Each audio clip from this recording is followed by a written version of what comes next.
Civil Media.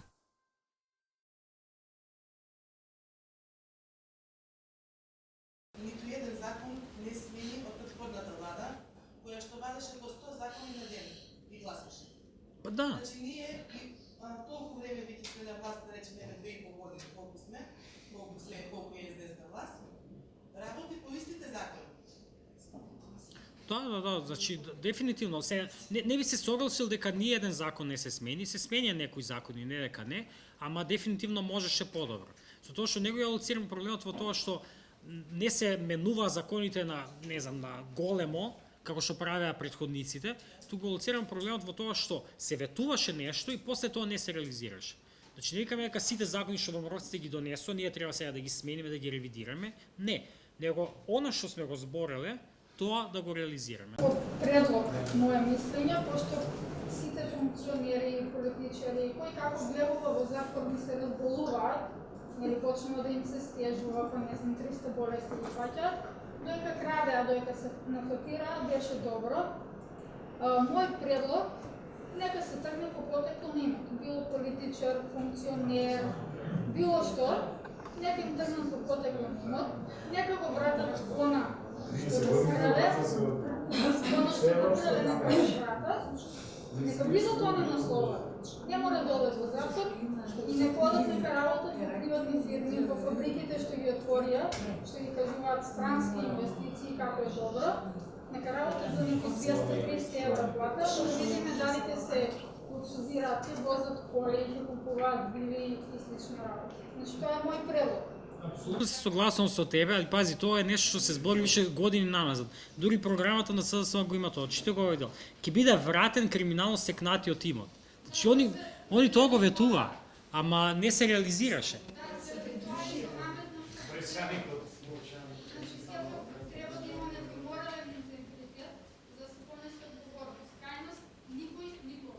Така е, се согласувам.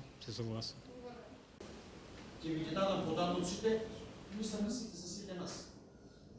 Поверителството штипе е умоместно прогласено најефикасно. Поверителството штипе има изгубено највеќе предмет меѓународен суд во Страсбург и пресудува корис на граѓаните пресуди. Значи сумата не ја знам точно колку е, може да е собрана за тоа што ги знам сите случаи на пресудите во интерес на граѓаните и на оштетените постапката. Или вишите. Обвинителите нека излагат и вика кој беше реагирал, Пендаровски председател беше реагирал, зашо ударено. Значи нема одговорност. А цела Европа и цел свет оствари се протеса против нас, судство да реформирате, да корупцијата ви е. Значи ние мора да пишуваме нови норми на ситница да се држеме за да не го одговара. И ако не го направи тоа, ти се одговараш така. Дори да му е казната пише дупло, обични граѓани на одговорност, за да државата ја ставиме на некоја минимална основа. Дали треба ние како граѓани да собираме подписи, да правиме референдуми за секоја една ситница. За да ги отклонеме сите овие работи, и новата влада ништо не направи. Да, тоа може, тоа со референдумите може да има ефект, ама само во одредени ситуации за некои локални прашања, помали прашања би кажал, и не може за секое прашање да имате референдум. Значи имавме референдумите се покажа како добра алатка во југоистокот со рудниците. Ама пазете, таму имаше 6 референдуми ако не се лажам. Првите 3 беа успешни, го поминаа цензусот, после тоа не беа успешни. Луѓето се заситуваат од тие работи. Не можете стално да имате референдуми и не можете да имате референдуми за крупни прашања. Кога гледате и референдумот за името што беше, за останите проблеми, како сакате наречете го. Не успеа. Претходно имаше у Скопје референдум за ГТЦ, не знам дали ви текно, не успеа. Не успеаат референдумите, законски не го исполнуваат тој цензус, законскиот цензус. Така што може да имат референдумите одредено влијание, одредена моќ, ама не се универзален лек, не се за секоја ситуација и за секојаш. Само понекогаш и само за одредени прашања. Значи нема можност. Не, значи ја пак ќе го кажам за мислам има еден вид сега се извинувам вака што има два излеза од ситуацијава, има два излеза од држава, едниот е аеродром, другиот е преку граница. Мислам го знаете тие работи. Сега, јас сум во моментов на тој став, бев дел од системот, ја пробав да го сменам системот од внатре, признавам дека нешто постигнавме, не дека беше скроз тоа безуспешно, ама сепак беше малку, не беше доволно, не успеавме да го направиме тоа. И затоа мислам дека во оваа ситуација, во моментов, некоја таква дополнителна активност е залудна.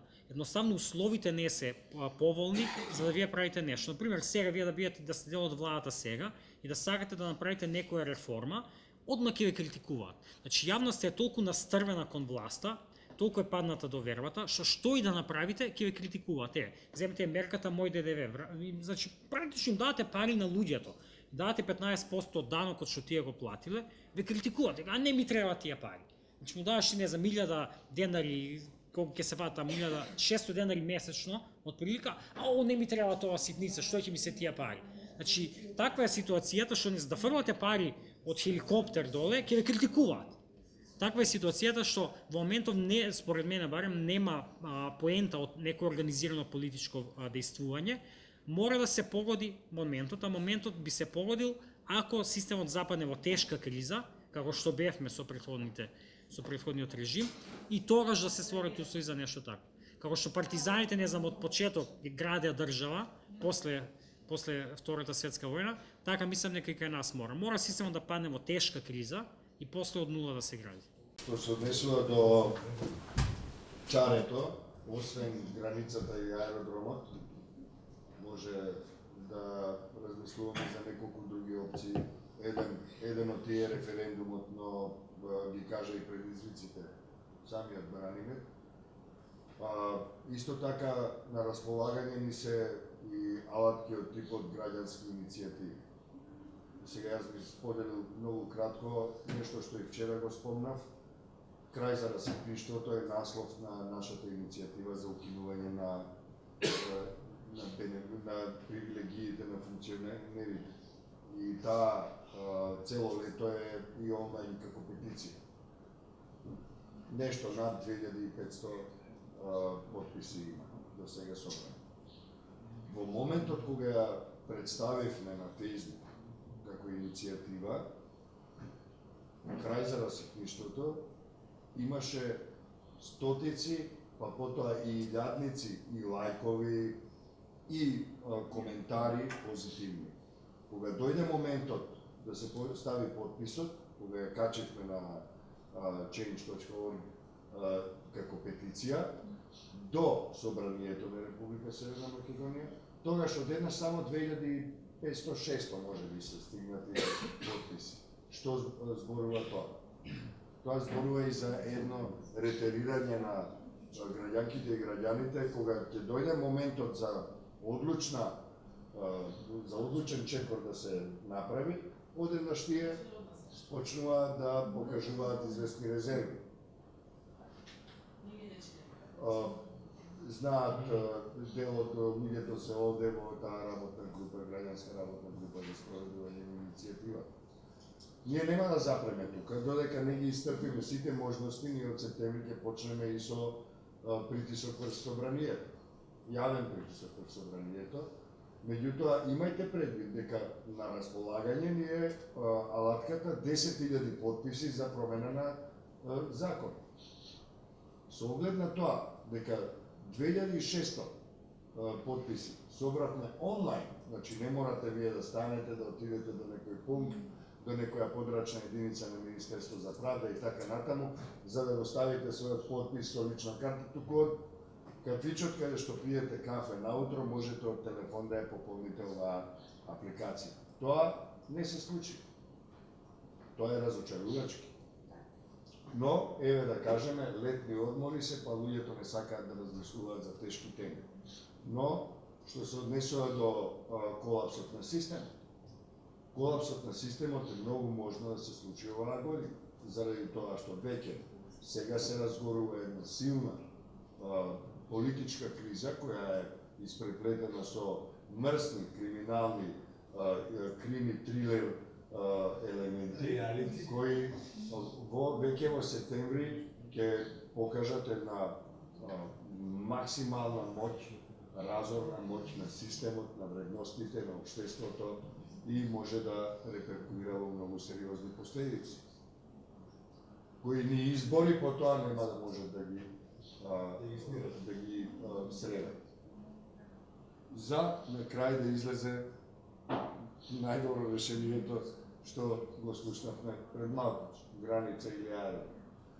Но, од друга страна, што се однесува до одговорност, јас сум убеден дека највисоката одговорност ја имаат оние кои располагаат со нашите пари, оние кои располагаат со алатките за спроведување закони, оние што го одржуваат системот, а ние им даваме пари од нашите даноци, казни и така натаму и така натаму. Да, највисоката одговорност е при нив. Но, сега предпоставувам дека знаете што оди после ова, но одговорноста е кај секој од нас. Особено ако сме организирани ентитети како што се викаат граѓански организации. Без оглед на тоа дали се работи за еколошки или организации за човекови права и така натаму. Другиот сегмент, односно голема област во која лежи многу сериозна одговорност, се медиумите. И на крајот граѓанската одговорност кон процесите. Тука мораме да работиме ние. На системот можеме да влијаеме само ако ние бидеме исто така и исто толку, ако не и поодговорни. И се разбира безкомпромисно. Многу правиме компромисот меѓу плажата, желбата да се помине денот лектерно и да пополниме еден многу обичен, лесен формулар, да ставиме име и презиме на петиција која е онлайн, за да им дадеме поттик, да ги охрабриме оние кои ја почнале, оние кои седнале се помачиле да кажат дека навистина веруваат дека огромни средства, тешки милиони евра се излеваат секоја година во токму привилегиите за патни трошоци, за пензии, за апанажи, за низа други, за репрезентации, за управни одбори, за прескапи процедури за вработување, каде што изнемуваат цели маркетинг агенции кои исто така чинат многу пари за да одредат кој ќе биде на работа, за на крај да одлучи некој си директор таму по дискреционо право, и тоа бараме укинување на дискреционите права, намалување на бројот на парламентарци и така натаму. Сето тоа е супер звучи, добро е, меѓутоа има само 2600, нема ни 2600 подписи онлайн. Поглед на законите кои се носеа досега од претходната власт, само да се надоврзам на тоа дека џабе носиме под 100, 200 или 500 закони дневно, кога еден со друг закон се во колизија. Значи не можеме да носиме закони само колку да се донесе, колку да се задоволат некои цели или потреби. Мора да се внимава при донесувањето на закони, затоа што после се јавува многу голем проблем. Значи страшен проблем. И сметам дека закони треба да се носат од страна на оние кои имаат пракса, не теоретичари. Пошто многу убаво звучат некои работи кои ќе ги прочитаме или кои ќе ги кажеме, а во пракса се многу тешко спроведливи или неспроведливи. Значи, само тоа сакам да се надоврзам по поглед на донесувањето на законите. Оваа власт мора да се одаде признание затоа што ако има анализи за тоа, ако земете индикатори за тоа како се носат сега закони, како се носеле претходно, има подобрување. Немате веќе ситуација на носење на 100 закони на една седница на собрание, немате. Носењето закони во скратена постапка, брза постапка, све е тоа намалено, многу помалце, многу поретко се прави. По итна постапка може би 1-2 закони да има донесено сега, порано имаше многу повише, така што тука има подобрување дефинитивно. И оној законски рок за седење на ЕНР, мислам зголемен за коментари, све тоа, има тука подобрување, не е дека не. Во поглед на тоа како треба да се пишуваат законите, мојот совет е дека треба да има и едно и друго. Јас сум пишувал закони у Министерството, не сум ги пишувал ја, него сум бил дел од тим што работеле на тоа. И, например, целосно нов закон имаме еден спремено, тој е законот за прогресивниот данок, закон за данок на личен доход. Од нула го напишаме, значи целосно нов закон. И кога го спремавме, консултиравме све. И професори од правен факултет, но и луѓе што сметководители што работат у пракса, што го работат у пракса. Така што имавме и такви работи. Мислам дека тоа е на добар принцип, да имате тим кој што има секакви луѓе, не е само еден профил на луѓе, него баш многу луѓе и тој апсолутно. Апсолутно и не сме никако да се брза со законите. Мора да се даде убаво време, година дена минимум за спремање на целосно нов закон. За некои законски измени, ако се некој помал обем, може и помалце, но мора сепак да се, може и неколку месеци да биде тоа, но мора добро да се спреми, да има тим на луѓе што ќе работат на тоа, барем 5-6 луѓе различни што ќе работат, па кога ќе го спремите тоа да ја консултирате јавноста, да го ставите јавноста да го види, секој да ви даде коментар, па да имате средби со засегнати страни, со луѓе што се запознаени. Мора да биде тој процес инклузивен, не сме да биде брзоплет и затворен.